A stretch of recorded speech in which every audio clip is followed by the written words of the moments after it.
Eu sei que o pessoal que está nos acompanhando online aí, mas eu não vou olhar para você, tá? Eu vou olhar para a galera que está aqui. Sejam bem-vindos, nossos irmãos que vieram lá de São Roque. Boa noite para você que está em casa também, está nos acompanhando. Boa noite a todos que estão por aqui. A paz do Senhor Jesus. Aleluia. Nós chegamos já no final do mês de outubro, né? É o último domingo do mês, é isso mesmo? É o último domingo, né? Sim. Dia 31 de dezembro vai cair no sábado e hoje é o último domingo do mês. No próximo domingo nós teremos a ceia da comunidade. Eu só quero reforçar um pouquinho mais o que a Érica acabou de falar a respeito dos cultos presenciais. A gente tem passado, na verdade, o link, né, do formulário no WhatsApp, né, porque acho que está no Google Formulários, não está lá no site ainda.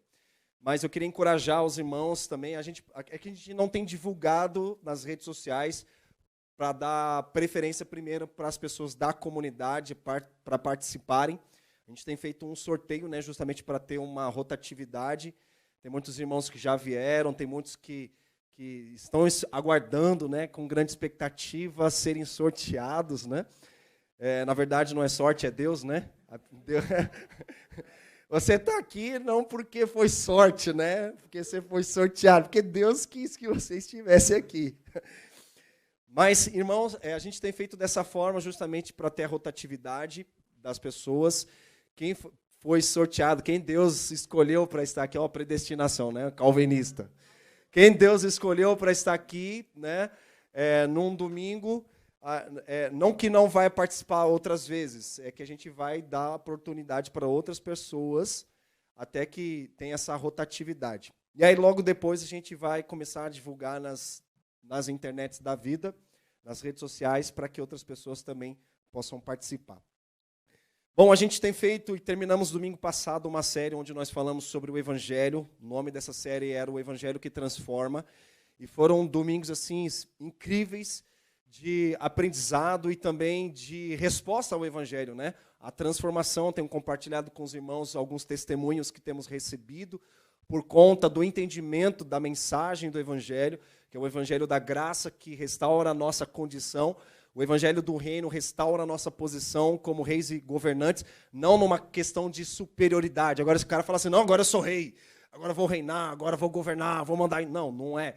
A posição de um rei é uma posição de servo. Jesus ele fala sobre isso. Eu não vim para ser servido, eu vim para servir. Se o próprio rei fala algo desse tipo, quando ele estava lavando os pés dos discípulos, dizendo, da mesma forma como eu fiz com vocês, façam com os outros. Isso diz respeito a um coração de rei. Nós reinamos servindo. E por último, nós terminamos falando sobre o Evangelho eterno que restaura a nossa vocação para tudo aquilo que é eterno. E Deus não deseja apenas salvar o homem, mas Deus deseja salvar toda a criação. Quando fala toda a criação, é tudo que Deus criou nos céus e na terra. Porque o Evangelho eterno é além da salvação do homem. É por isso que nós estamos enfrentando, até mesmo a gente... às vezes a gente se acomoda tanto numa bolha gospel que a gente se preocupa muito com um culto de domingo, quando, na verdade, a gente deveria se preocupar com coisas muito maiores, sabe? Isso diz respeito até mesmo à ecologia, né? A natureza, tudo que Deus criou, Ele fez e formou, Ele disse, é bom. E o ser humano foi lá né? E mudou o plano original de Deus. E qual é a missão do Evangelho? Levar-nos de volta à Gênesis, levar-nos de volta ao princípio. Quando Deus fez, criou e formou, Ele disse, isso é bom. É a restauração, isso diz respeito à nossa salvação por completo. E nós finalizamos domingo passado, a gente sempre vai falar sobre o Evangelho, mas hoje o Senhor imprimiu uma palavra no meu coração e o nome dessa mensagem é o dom supremo. Talvez você esteja se perguntando aí, será que o pastor vai falar de dons espirituais? Sim e não. Mas eu vou falar de algo que o Paulo ele diz, agora vamos falar de algo mais excelente. Logo depois de ele ter falado sobre os dons espirituais e também sobre os dons ministeriais. Porque existem os dons naturais, é uma habilidade que Deus te deu para você fazer algo, servir pessoas, abençoar pessoas. Deus te deu dons espirituais, quando você recebe no batismo no poder do Espírito Santo, que é para tocar vidas, palavra de conhecimento, palavra de revelação, palavra de sabedoria, dons de curar, de profetizar, de falar em línguas, de interpretar línguas. Isso é muito bom, é para trazer edificação ao corpo. Também Deus nos deu dons ministeriais, cada um no seu quadrado, ou seja, cada um no seu ministério, exercendo, servindo e edificando um corpo. Evangelista, pastor, mestre, apóstolo e profeta. Uma coisa que nós precisamos entender, eu vou orar daqui a pouco para a gente falar sobre a palavra, é que nós herdamos da igreja americana uma cultura pastoral. O pastor faz tudo e a centralidade do pastor. E a igreja aprendeu a cuidar de pessoas.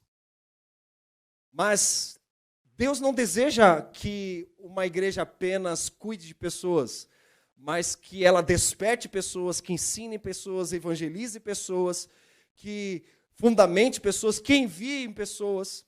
É por isso que a igreja ela é edificada, como Paulo fala em Efésios 2, com os fundamentos dos apóstolos e dos profetas. Alguém já viu uma mulher grávida dando à luz no 10º mês de gravidez? Não? Ninguém nunca viu. Sabe por quê? Porque quando chega no 9º mês, já está, qualquer momento, é para dar à luz. Se passar disso, a criança começa a entrar num estado de sofrimento. Ela precisa nascer, ela precisa vir para fora.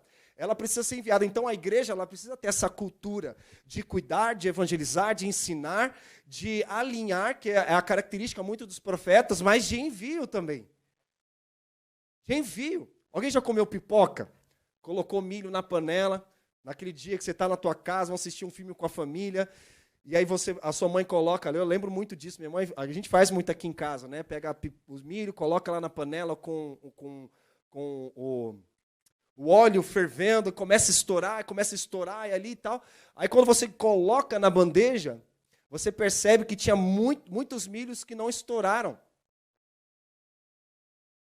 Porque as pipocas que estouraram e ficaram em cima impediram das de baixo estourarem, de saírem.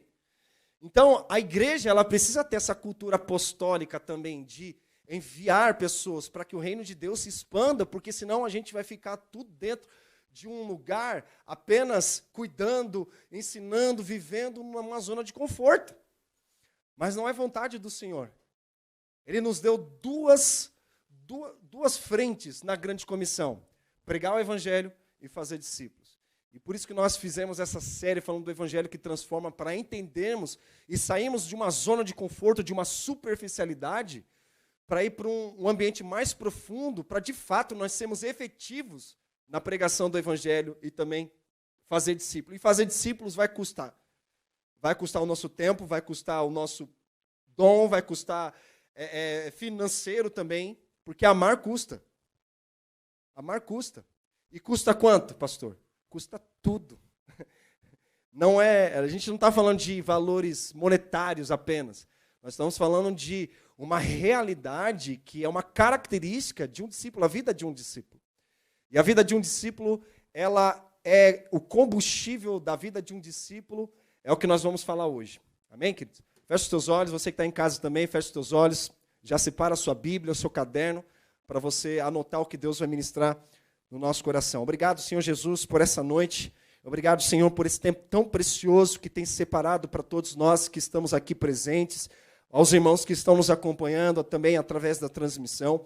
Eu peço que o Senhor fale conosco, que não seja eu, mas seja o Teu Espírito ministrando no nosso coração e gerando transformação, salvação, restauração, Senhor, e nos impulsionando cada vez mais a maturidade da nossa fé, Senhor, para que nós possamos cumprir com a grande comissão de pregar o Evangelho e fazer discípulos, que nós possamos sair da nossa zona de conforto e que a sua palavra nos impulsione cada vez mais a cumprir com o ID, a grande comissão. Que o Senhor continue nos dando armas espirituais, naturais e ministeriais para edificar o seu corpo e fazer com que o reino de Deus possa tocar vidas. E é o que o Senhor tem feito nesses tempos. E nós somos muito gratos ao Senhor. Assim eu oro e te agradeço, no nome de Jesus. Amém e amém. Abra comigo lá em 1 Coríntios, capítulo 13, Nós vamos ler do versículo ao 8, é um texto extremamente conhecido por todos nós, onde Paulo fala sobre o amor. Para quem nunca ouviu essa passagem, 1 Coríntios capítulo 13, verso 1. Muitos conhecem essa passagem através da narração do Cid Moreira, né? Quem nunca viu, recebeu um CDzinho lá da narração do Cid Moreira, é a coisa mais linda, né? Vamos lá. 1 Coríntios, capítulo 13,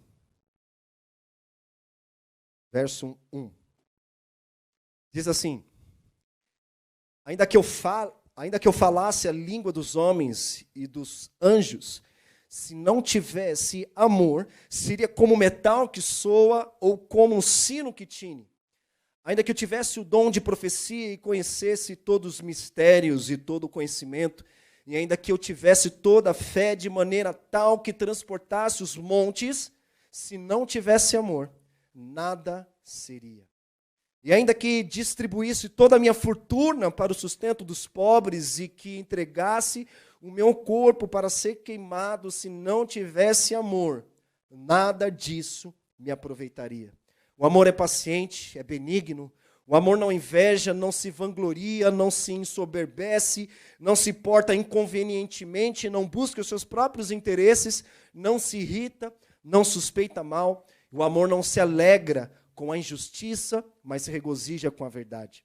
Tudo sofre, tudo crê, tudo espera, tudo suporta. O amor nunca falha. Mas as profecias cessarão e as línguas desaparecerão e o conhecimento passará. Até aqui por enquanto. Muitos de nós conhecemos o amor como um atributo de Deus. E de fato, Deus, ele não tem amor, ele é amor. Amém? Nós entendemos isso. Só que o amor, ele não é apenas, irmão Edson, um atributo de Deus. Porque Deus colocou partículas divinas em nós. A única coisa que Deus não compartilhou conosco é uma supremacia, é a questão da soberania, da onipresença, da onisciência. Nós não somos isso. Nós não somos onipresentes, oniscientes e onipotentes. Deus é. Mas Deus, ele compartilhou amor conosco. Só que o amor, ele não é apenas um atributo, ele é um fundamento. Repete comigo, o amor não é um atributo, mas é um fundamento. Ou melhor, não é apenas um atributo, mas é um fundamento. Então a gente precisa entender que ele é um fundamento. E eu tenho falado constantemente aqui, vale a pena repetir, que Jesus não é o fundador do cristianismo, ele é o fundamento do cristianismo. Se você tirar esse fundamento, você não tem nada, não sobra nada. Porque ele fala que ele é a pedra angular que os construtores rejeitaram.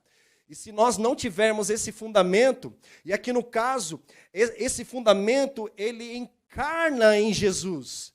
Ele é o próprio amor em pessoa, ele é o evangelho, ele é o amor, ele é o perdão, ele é o exemplo de tudo, ele é o padrão de tudo.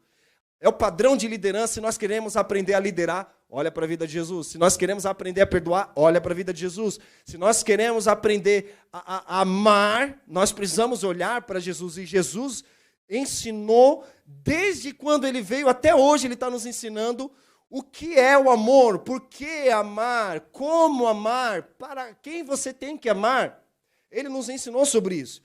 E ele é questionado sobre qual é o principal e maior mandamento. Nós falamos sobre isso aqui, que se você olhar no Antigo Testamento, não aparece explicitamente como no Novo Testamento a resposta de Jesus. Amar a Deus sobre todas as coisas, com todo o seu coração, de toda a sua força, de todo o seu conhecimento. E esse é o maior e principal mandamento. E o segundo, semelhante a esse, amar o próximo como a si mesmo. Se você olhar no Antigo Testamento, não tem isso explícito, mas está lá nos 10 mandamentos. Porque do 1º ao 4º mandamento é amar a Deus, do 5º ao 10º é amar ao próximo. É muito mais do que você amar o próximo, mas você amar a Deus. Então, nós vemos até mesmo na vida do jovem rico, que ele amava o próximo, mas não amava a Deus, porque Jesus, em Marcos capítulo 10, ele não fala de forma direta Ele cita honrar o pai e mãe, não mate, não roube, não faça isso, não faça aquilo outro. Mas Jesus não cita de forma proposital amar a Deus. E o jovem rico achava que ele era bom. Ele achava que ele era um cara disciplinado, um exemplo a ser seguido. E esse tipo de pessoa é muito comum dentro da igreja, porque é o que nós chamamos de legalismo, de religiosidade. Nós falamos muito sobre isso. E aqui nós vemos que Jesus, então, ele é o fundamento, ele é o amor. Se você tirar esse fundamento, não tem amor na parada, cara. Não tem vida. O fundador do cristianismo é o Espírito Santo, porque quando eles estavam juntos, reunidos, eles estavam aguardando a promessa de Deus, foi quando o Espírito Santo veio sobre eles. Aí, de fato, a igreja foi fundada. A igreja foi fundada pelo Espírito Santo. O cristianismo foi fundado pelo Espírito Santo.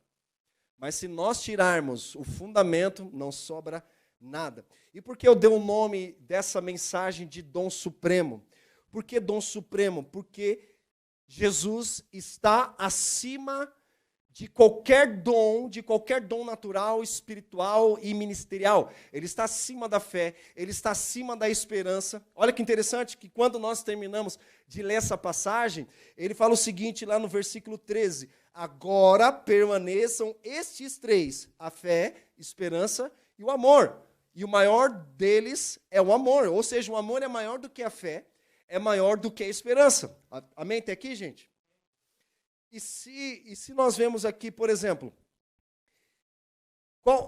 lá em Gênesis, quando nós vemos Eva comendo do fruto, e aí depois ela dá o fruto para Adão, Adão vai lá e come, aí de repente eles ouvem os passos de Deus no jardim, e aí Deus pergunta: onde está você, homem? E ele responde: eu tive medo e me escondi. Nós vimos o que o pecado causa, não é? Ele causa vergonha, ele causa medo e causa culpa. Nós vemos isso nas nossas relações sociais. Até mesmo nós nos sentimos culpados diante da santidade de Deus. É quando a gente se acha tão imerecedor: não quero ir para a igreja, não quero adiantar com...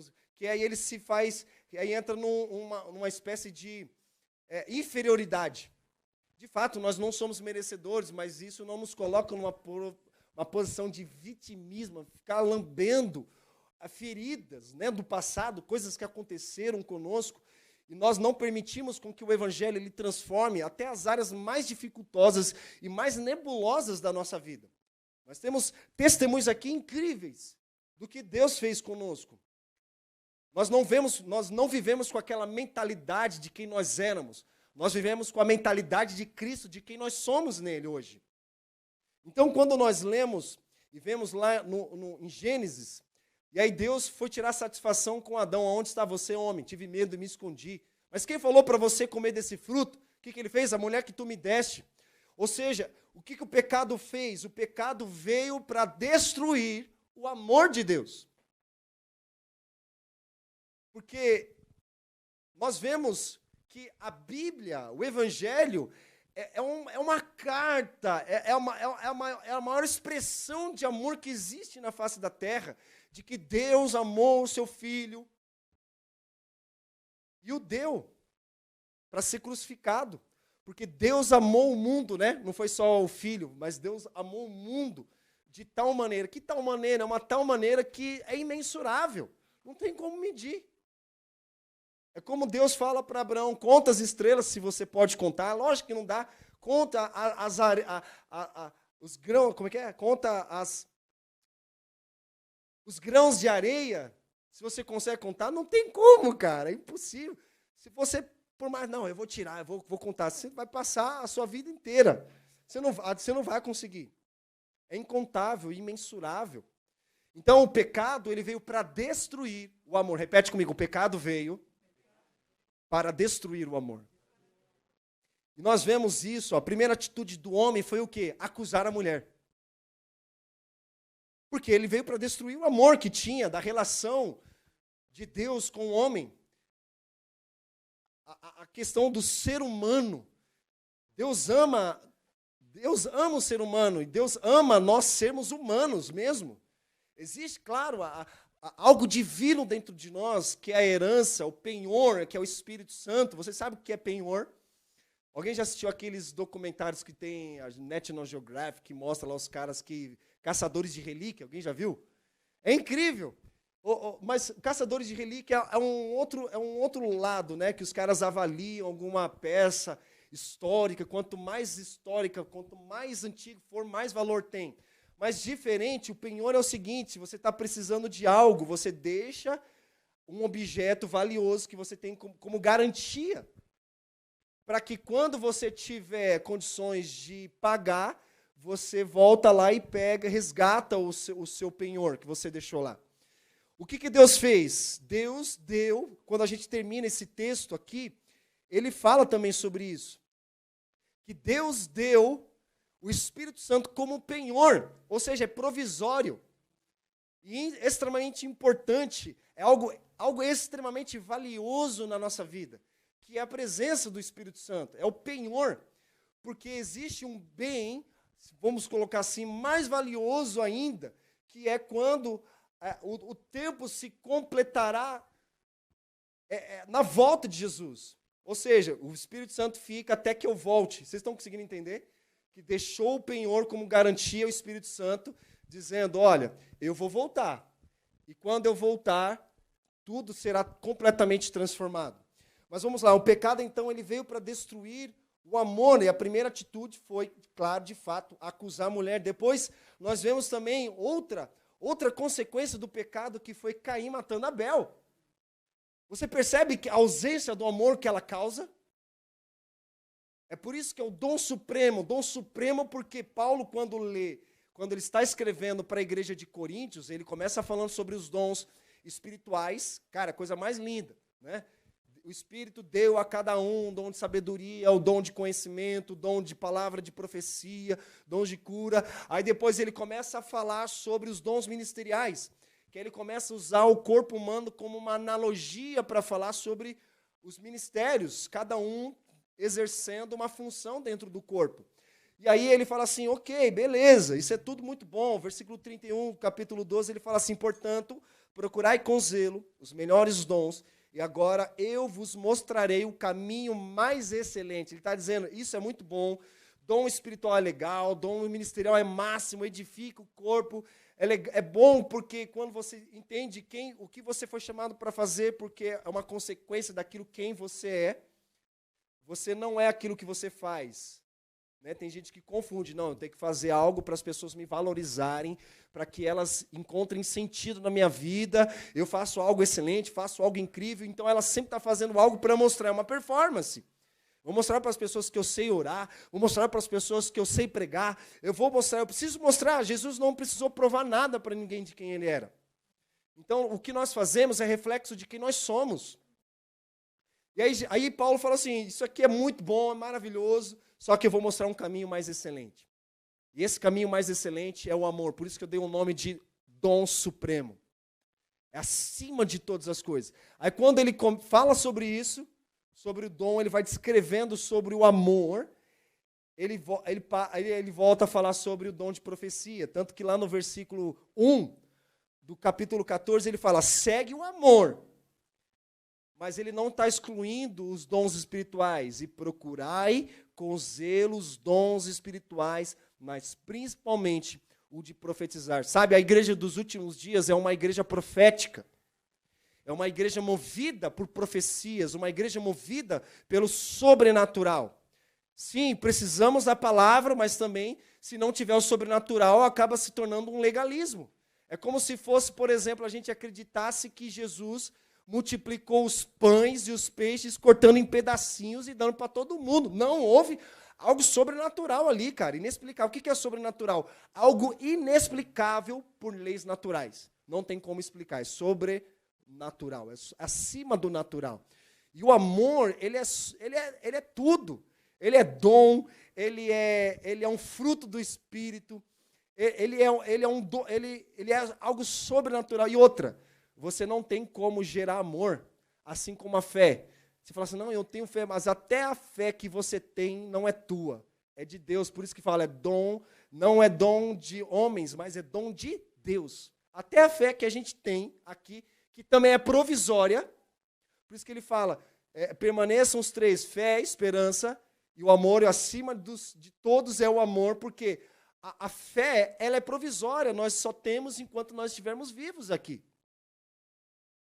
Quando nós estivermos na presença gloriosa de Jesus, não precisa mais de fé. Você já está lá desfrutando. E nem de esperança, porque a sua espera já passou. Só que Paulo está dizendo que dos três, de tudo, o amor é acima de tudo. Porque o amor ele é eterno e o amor ele é o próprio Jesus. Por que não fala que Jesus é a fé? Interessante isso. Por que não fala que Jesus é a esperança? De fato, ele é a esperança da glória, sim. Mas, de todos que nós vemos aqui, Paulo enfatiza, é o amor, e o amor é uma pessoa, essa pessoa chama-se Jesus. Ele é eterno. Porque ele vai dizendo, né, tudo vai passar. Lá no versículo 9, ele fala assim, no versículo 8, o amor nunca falha, mas as profecias cessarão, as línguas desaparecerão, o conhecimento passará. Ele está falando, citando aqui os dons espirituais. Está dizendo, olha, isso tudo é muito bom, não estamos rejeitando como sensacionalismo, não, os dons espirituais, esse negócio, coisa de maluco, de gente perturbada. Foi lá, começou lá, os caras começaram a falar em línguas. Nós cremos nos dons espirituais, é poderosíssimo. O dom espiritual, ele significa que é para nós tocarmos vidas. Então, Deus nos deu, olha. Deus nos deu dom espiritual para tocar vidas. Diferente da glória, não sou eu quem faço, é o próprio Deus quem faz.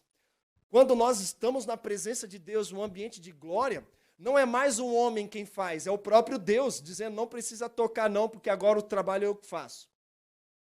Porque há uma honra pela presença. A presença de Deus ela é tão palpável, mas tão real no ambiente, que é legal. Deus fica vendo o pessoal profetizando, tocando, orando por cura, entregando palavra de conhecimento, profetizando. Só que Deus fala assim, não, eu deixo vocês usar, quero usar vocês. Vamos lá, toca o povo, sou eu através de vocês. Mas só que quando há um ambiente tão palpável da presença de Deus, aí Deus fala assim, agora sai de cena que sou eu agora. A glória de Deus. A glória de Deus, ela toca multidões. Dom espiritual toca vidas, mas a glória de Deus, ela toca multidões. Essa é um pouco da diferença.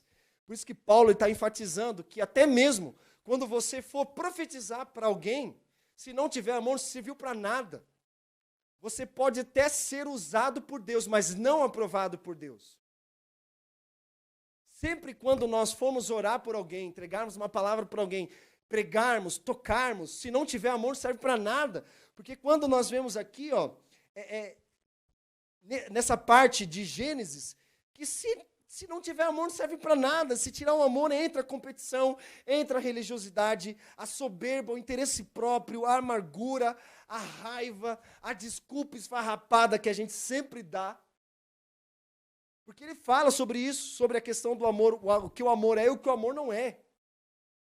E quando nós começamos no versículo 1, ele fala que, ainda que eu falasse a língua dos homens e dos anjos, olha só, dos anjos, algumas pessoas acreditavam que, quando você entrava no templo e cantava, é como se você ouvisse anjos. Não é isso. Os caras tinham uns embromation lá. Na verdade, é o próprio batismo no falar em línguas. Só que os caras falavam em línguas por uma performance, para mostrar o quanto eles eram espirituais. Não é muito diferente de hoje, né, gente? Né? Não é muito diferente. Aqui naquela época eles não tinham câmeras, né? Não tinham coisas para registrar. Imagina o povo lá orando em línguas, suando, e o cara entrava na igreja, falando, alguns ficavam escandalizados, meu Deus, o que é isso? Esse pessoal tá endemoniado. Como eu cheguei na igreja, quando eu vi um povo orando em línguas, falei, esse povo está endemoniado, cara. Eu ficava assustado, eu não sei vocês, mas o Dorta, por exemplo, eu ficava assustado, eu falei, meu Deus, esse cara está endemoniado. Mas não é, depois eu fui entender. Só que uns pensam que está endemoniado e os outros acabam rejeitando. E aqui mostra que os caras também, eles mostravam, era uma performance para mostrar que os caras tinham um nível de espiritualidade maior. Então Paulo falou o seguinte, mesmo que se eu falasse a língua dos homens, que era o idioma natural, ou dos anjos, falar em línguas, batismo no poder do Espírito, ele fala, seria como metal que soa. Só toca, mas não transforma. Você ouve o barulho, mas não gera nada. Aqui ele está dizendo, aí ele compara também como um sino que tine, ainda que eu tive. Aí ele vai falando que se eu tivesse o dom de profecia e conhecesse todos os ministérios, está entendendo? Ele está dizendo aqui, uma igreja madura. E quando nós olhamos para a igreja de Coríntios, se nós formos olhar o contexto, fazer uma exegese, é uma igreja madura. Os caras tinham dons, os caras tinham ministérios, os caras tinham tudo. Tudo. A igreja funcionando, a igreja, né, prosperando, mas eles não tinham. Paulo fala assim, cara, maravilhoso ter tudo isso. Ensino incrível, mas há no meio de vocês competição. Eu sou de Paulo, eu sou de Apolo. Era, ao mesmo tempo, uma igreja que tinha tudo, mas era uma igreja carnal. Falava em línguas na carne, profetizava na carne, tinham dons na carne, tudo na carne. Os caras tinham. Foi Paulo que fundou a igreja, fundamento dos apóstolos. Então imagina o nível de palavra, o nível de entendimento que tinha aquela igreja. É parrudo, uma igreja que você olha assim, madura. Quem foi que fundou? Paulo. Quem é o pastor dessa igreja? Paulo, meu Deus, cara. Paulo de Tarso. Aquele homem teve um encontro com Jesus. A caminho de Damasco, é ele mesmo. Aquele que foi ensinado por Gamaliel, o maior mestre daquela época. Ele mesmo, cara. Nossa, eu quero ir para essa igreja. Meu Deus, cara. Olha a movimentação dessa igreja. Caraca, eu quero estar lá. É uma igreja que se a gente olhasse, eu quero estar nessa igreja. Só que Paulo, ele já há um tempo, ele já estava vendo os relatos, falou, para onde vocês estão indo?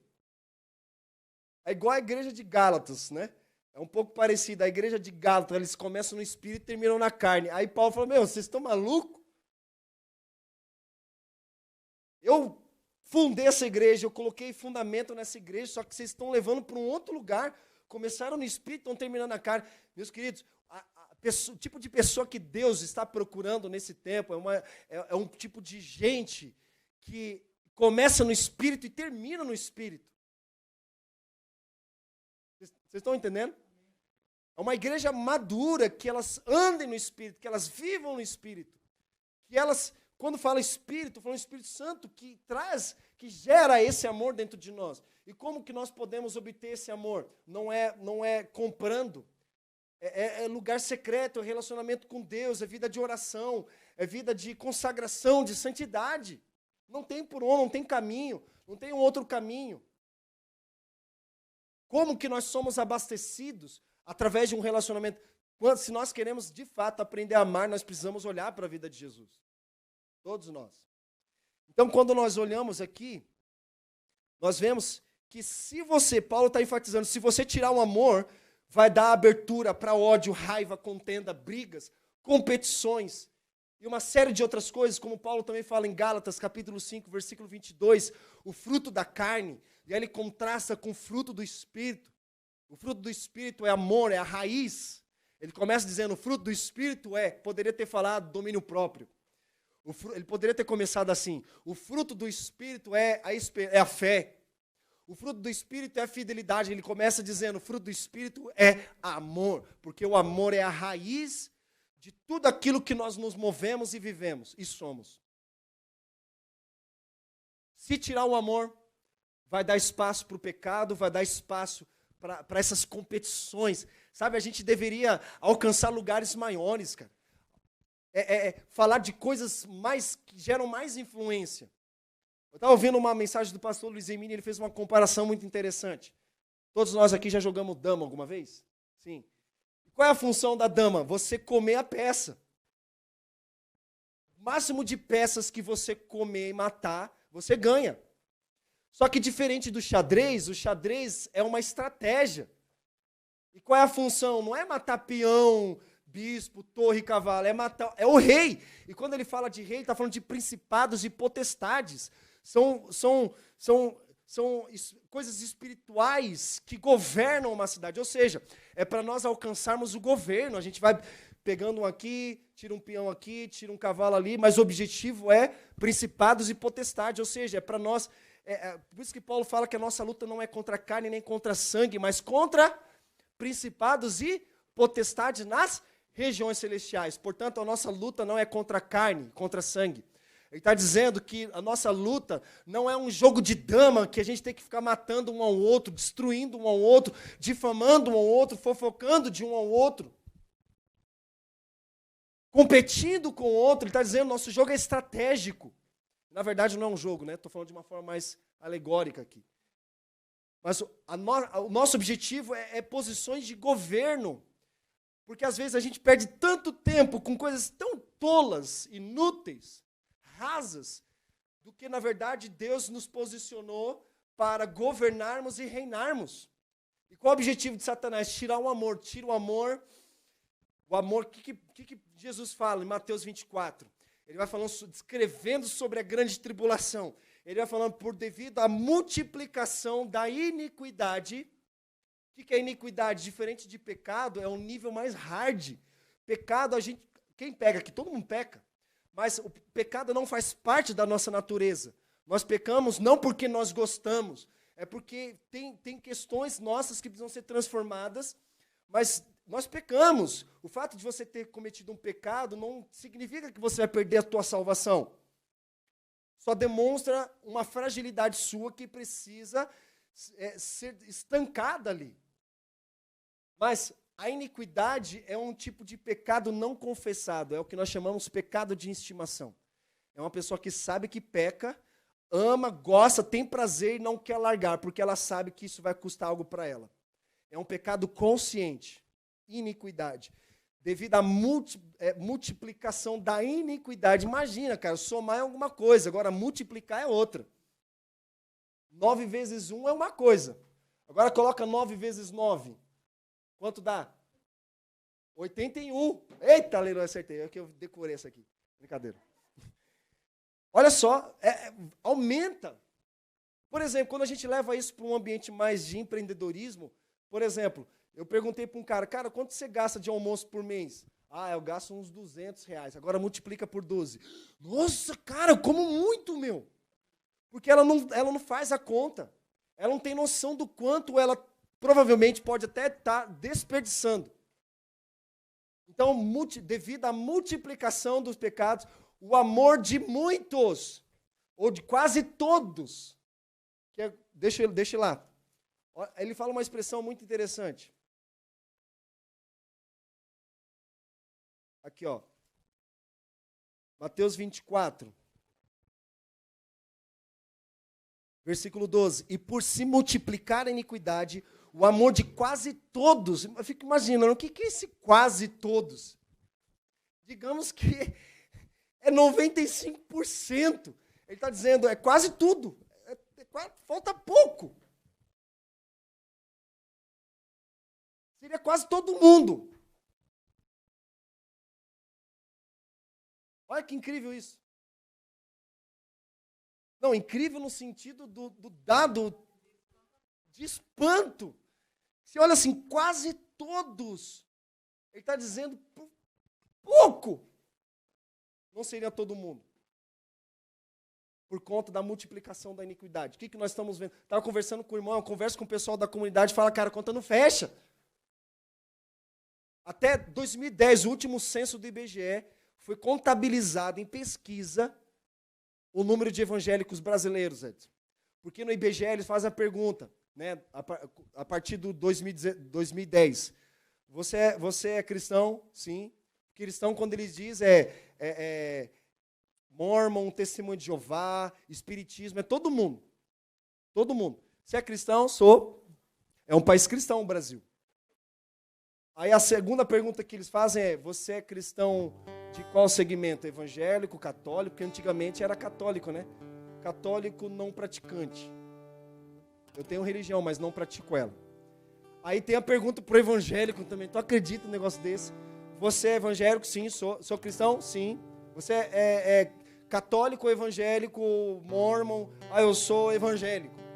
Aí a pergunta é, você é praticante ou não praticante? E esse número atualizado hoje daria 50 milhões. Uau! De 20 milhões para 2020, 50 milhões é mais do que o dobro. E segundo, vai sair uma outra pesquisa, acho que está para sair agora, né? Porque acho que eles fazem a cada 10 anos. Esse número já vai estar muito mais do que a gente pensa aqui, falando de 50 milhões. Só que a conta não fecha.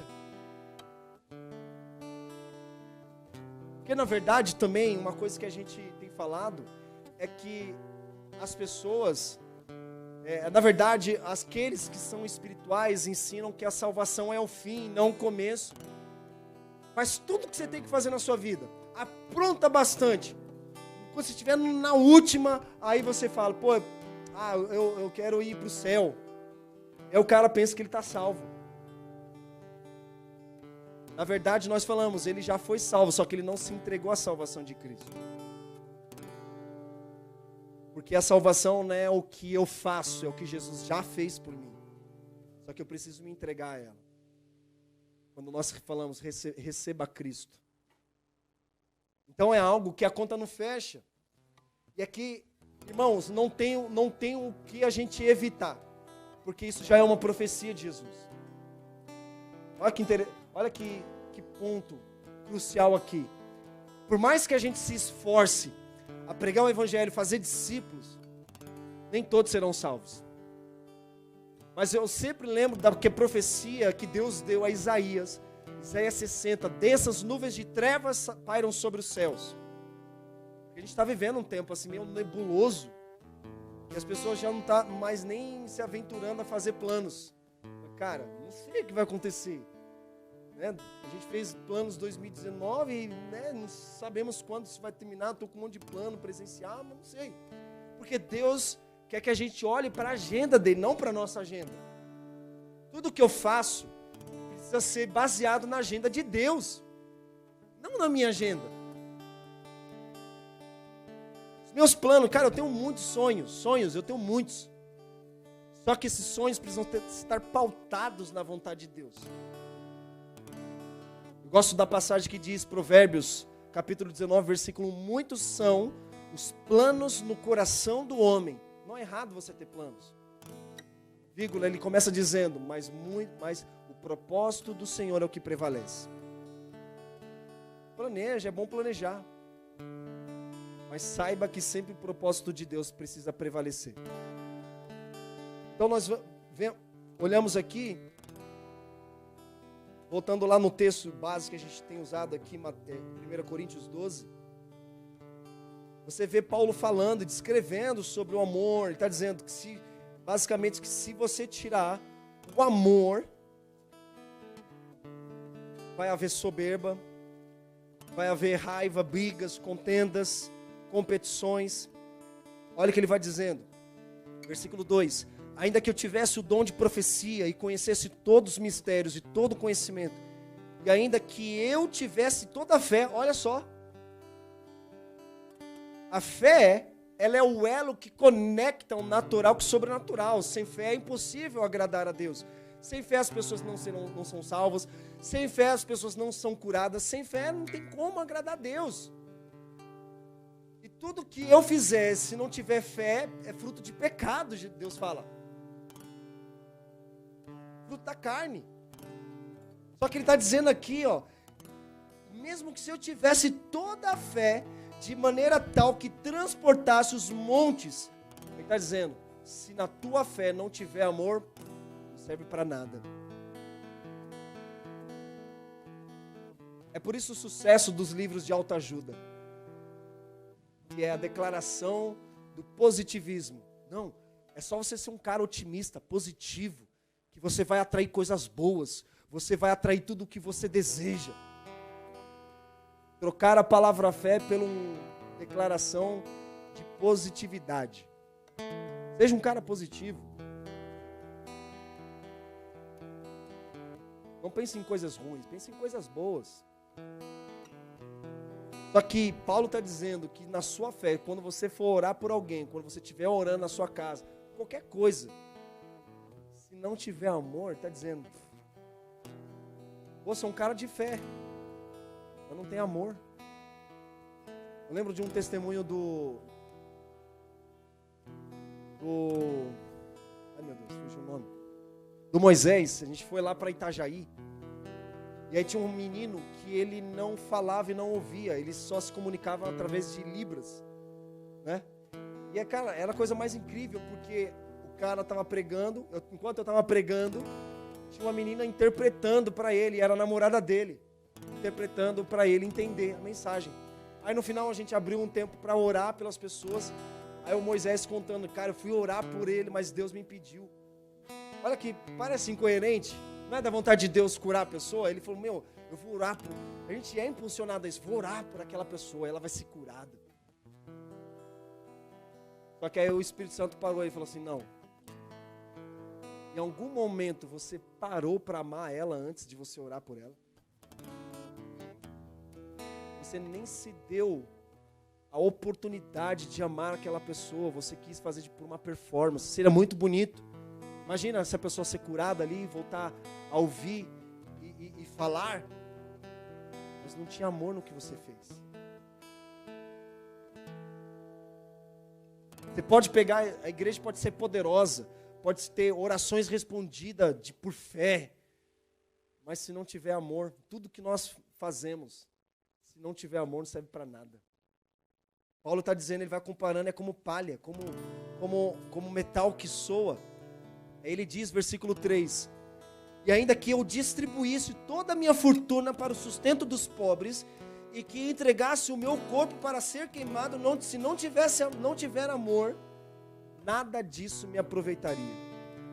Se nós olharmos para o começo da igreja primitiva, os primeiros cristãos, eles foram queimados, expostos em postes. Olha que absurdo.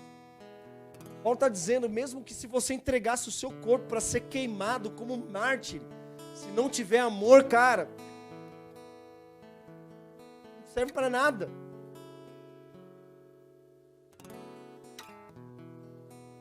Olha só que nível, ele está usando um nível de uma morte física, de martírio. Os caras não eram homens bombas, ninguém quer falar assim, eu vou morrer, vou me explodir.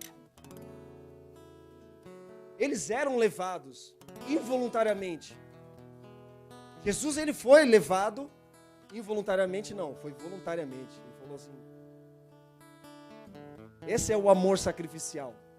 Porque esse amor sacrificial de Jesus, nós vimos aqui também, falando sobre o sacerdócio, que o sacerdote, ele pegava o cordeiro, geralmente era um cordeiro, por isso que João, ele faz a menção, eis o cordeiro de Deus que tira o pecado do mundo. O sacerdote no Antigo Testamento, ele pegava o cordeiro, erguia no alto, examinava para ver se não tinha um defeito, para depois sim sacrificar esse animal. Só que o animal não tinha o que fazer, tinha que ser imolado. Ele é a força, não tinha o que fazer. Só que no Novo Testamento nós vemos um tipo de sacrifício que o próprio sacerdote, é o próprio sacrifício, e ele diz, ninguém tira a minha vida, eu mesmo a dou. É uma atitude voluntária e de amor, dizendo, não, ninguém precisa me forçar, eu mesmo vou. Eu não quero, mas eu vou, voluntário, eu vou. Esse tipo de amor, na verdade, ninguém aqui precisa mais ser morto crucificado, tá, meu irmão? Glória a Deus, aleluia. Deus só mandou um Salvador, ninguém precisa, vou morrer por Jesus, vou morrer pela humanidade. Não, Jesus morreu pela humanidade. Para você ser salvo. Você não precisa morrer pela humanidade. Esse tipo de amor que é imensurável. E o que nós estamos fazendo com esse tipo de amor que tem sido derramado sobre nós? É igual aquela cena do filme, no final do filme Resgate do Soldado Ryan. Quando o soldado que é o Ryan, que foi resgatado da guerra, no final mostra ele com a família diante do túmulo do soldado que resgatou ele, dizendo, façam valer a pena o sacrifício desse homem. porque não foi em vão. Então Paulo começa a dizer sobre isso que muitos cristãos foram martirizados, queimados, expostos no poste. Paulo está usando algo que fala, cara, se não tiver amor,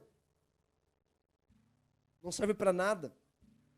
E ele vai dizendo, e eu vou terminando, ele fala, o amor é paciente, o amor não inveja, o amor não se vangloria, não se ensoberbece, não se porta inconvenientemente, não busca os seus próprios interesses, não se irrita, não suspeita mal. O amor não se alegra com a injustiça, mas se regozija com a verdade. Tudo sofre, tudo crê, tudo espera, tudo suporta. Versículo 8, o amor nunca falha.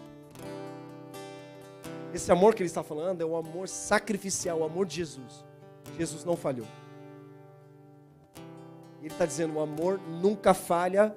Ele poderia ter dito, o amor não falha, mas ele disse, o amor nunca falha, dando um sentido de eternidade. Nunca vai falhar. Nunca. Porque esse amor que Paulo está dizendo é um amor eterno, que é o próprio Jesus, fundamento da nossa vida. É por isso que esse fundamento, a gente precisa conhecê-lo e investir tempo em conhecer. Paulo fala sobre isso, eu quero conhecer a Cristo e ser achado nele, ou seja, eu quero gastar a minha vida sendo fundamentado por esse amor. Quanto mais fundamentado eu estiver, mais eu permanecerei. Paulo fala sobre isso também lá na igreja de Éfeso, dizendo, quer ver? Éfeso 3, aí eu vou terminando. Olha só, Éfeso, vou ver se eu acho aqui. Está na Bíblia, meu irmão, vocês vão ganhar tempo aqui, mas está lá na Bíblia. A Efésios 3 ele diz, estou orando para que vocês sejam fundamentados, fundados em amor, para que vocês conheçam a altura, a largura, a profundidade do amor de Cristo. Olha que poderoso isso. E quanto mais nós o conhecemos, mais nós seremos fundamentados. Ele vai terminando, dizendo, o amor não se alegra com a injustiça, mas se regozija com a verdade. Tudo sofre, tudo crê, tudo espera, tudo suporta. O amor nunca falha, mas as profecias, as línguas desaparecerão, o conhecimento passará, porque ele está dizendo que isso não é eterno. Conhecimento não é eterno, profecias não são eternas, mas o amor não passa. Ele está se referindo do amor a Cristo, eterno, a eternidade de Deus. É o amor de Deus, Cristo. Tem um texto, outro texto que me veio à mente, acho que está em Atos capítulo 3, logo depois do discurso lá do Pentecoste, Pedro dizendo o seguinte, os caras, os judeus religiosos, vocês mataram o autor da vida. Aí você fala, ué, como que matou o autor da vida? O cara que criou a vida matou. Não parece um pouco incoerente isso? Que é aquele que a gente chama de paradoxo de Deus. Vocês mataram o autor da vida, mas Deus o ressuscitou dos mortos. E a doutrina cristã, ela está baseada na ressurreição de Cristo. E não tem como você mata o autor da vida, mas Jesus vai lá e ressuscita. Deus vai lá e ressuscita. Para demonstrar um amor e o poder de Deus. Sabe, eu lembro de uma frase que a gente falava muito um tempo atrás, que era uma das maiores maneiras de você demonstrar amor na vida de alguém, é você orando por ela, abençoando a vida dela, principalmente aqueles que são incapazes de retribuir o amor que você está compartilhando na vida dela. É um amor que chega ao ponto de transbordar, sabe? Esse é o tempo que o Senhor tem reservado para nós, para os próximos dias. Para que nós possamos gastar a nossa vida sendo fundamentados por esse amor. E se nós tirarmos esse amor, esse fundamento, cara, pode ter certeza. A Bíblia já fala sobre isso, como nós lemos aqui. Nós vamos passar por algumas questões de competitividade, de raiva, de coisas que Paulo está dizendo para nós evitarmos. E como nós evitamos? Sendo fundamentados por esse amor, essa pedra angular. Nós não podemos, nem queremos, nem desejamos rejeitar, assim como aqueles construtores rejeitaram. Quando ele fala que no processo de construção, se nós rejeitarmos essa pedra angular, que é a principal pedra, tudo que nós nos empenharmos em construir será como a Torre de Babel. Babel significa confusão. Confusão vem por intermédio de falta de comunicação, de fora de alinhamento. Não é isso que nós queremos para esses dias. O que nós desejamos e queremos, e oramos e ansiamos, é que esse amor, ele continua queimando dentro de nós. Esse é o dom supremo de Deus. Pastor, como é que eu faço para que esse amor queime dentro de mim, que ele não se apague? Quando a gente fala do fogo, o fogo nunca dorme, o fogo nunca se apaga. Não apaguem o fogo do Espírito Santo. Esse fogo que ele está dizendo é o amor de Deus. Se nós pegarmos essas igrejas, elas nasceram de um avivamento. Nós falamos sobre isso. 40 anos depois, o que Jesus fala para a igreja de Éfeso? Volte ao primeiro amor. Você tinha aquela paixão, aquele deleite, aquele desejo de fazer a minha vontade. É o combustível. É esse fogo que Paulo, as Escrituras falam. Esse amor. Bem, queridos, vamos orar.